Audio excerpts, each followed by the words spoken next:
Nyctophilia. Located in www.creepypasta.org web link. Credit to Broke Melodies in my head. I've always loved the dark. It feels warm and welcoming. Like a mask, hiding all the stress and emotion that the daylight shows so explicitly and replacing them with a sensuous feeling. The dark reveals your true nature and abolishes the facade you play during the daytime. Yes. The dark is good. You can be yourself in the dark and not feel judged or threatened all the while by being yourself. That's why I love the night so much. You can just relax in the blackness, surrounded by nothing but shadow. Allowing the dark to overcome your senses and numb them down until you feel nothing at all but complete weightlessness. Then, when sleep finally takes control, you are thrusted into even deeper darkness. Infinite darkness. Just black empty space. An endless void your mind creates to help you drift off into unconsciousness. But why? Why is it always black? Have you ever thought about that? Whenever we close our eyes, we are met with black. But why?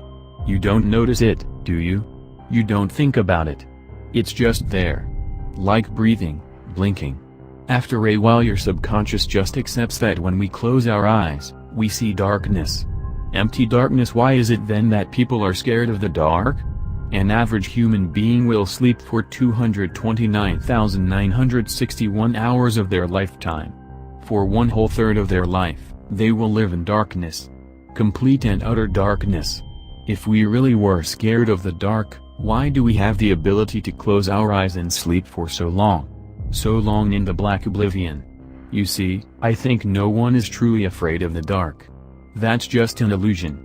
An illusion we produce to trick ourselves into thinking that there is no such thing as monsters. We've all heard that story, haven't we?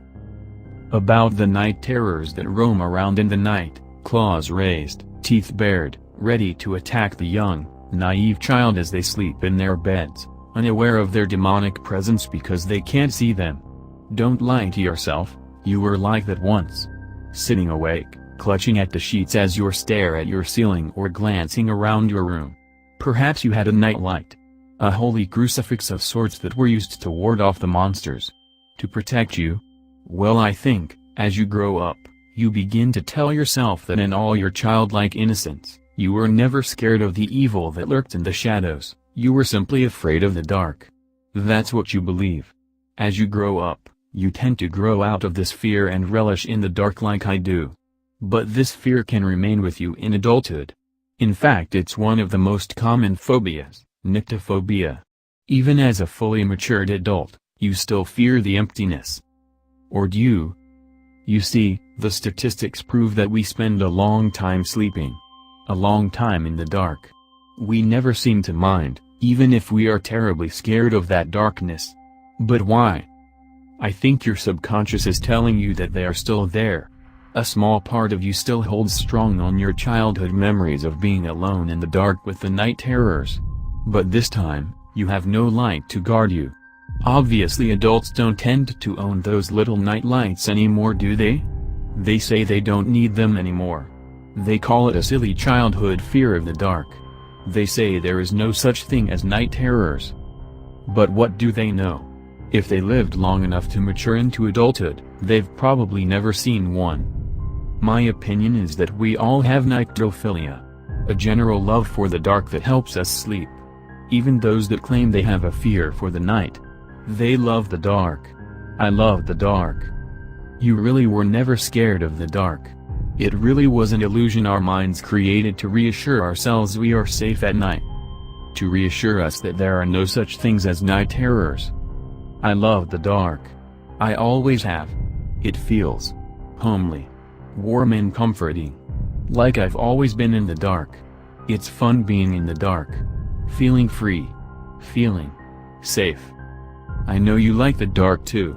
When you come home from work, tired and tense, and you flop onto your bed, stretching your aching muscles, getting ready to sleep. Yes. You love the dark. I know. You still fear it though. An occasional scan around your room before you allow your body to shift into sleep mode. It's amusing, really. You know damn straight what you fear and it ain't the dark. It's me. I like watching you sleep. The way you toss and turn, the way you sigh constantly when you get comfortable. The way you jump up in surprise when you hear a noise. You haven't changed much from when you were a child. Not really. You still fear me. But this time, I'm not going to let you get away. You are unprotected now. No nightlight. No nothing. Completely and utterly alone in the dark. With me. I've always loved the dark. So have you. Good night. Sweet dreams.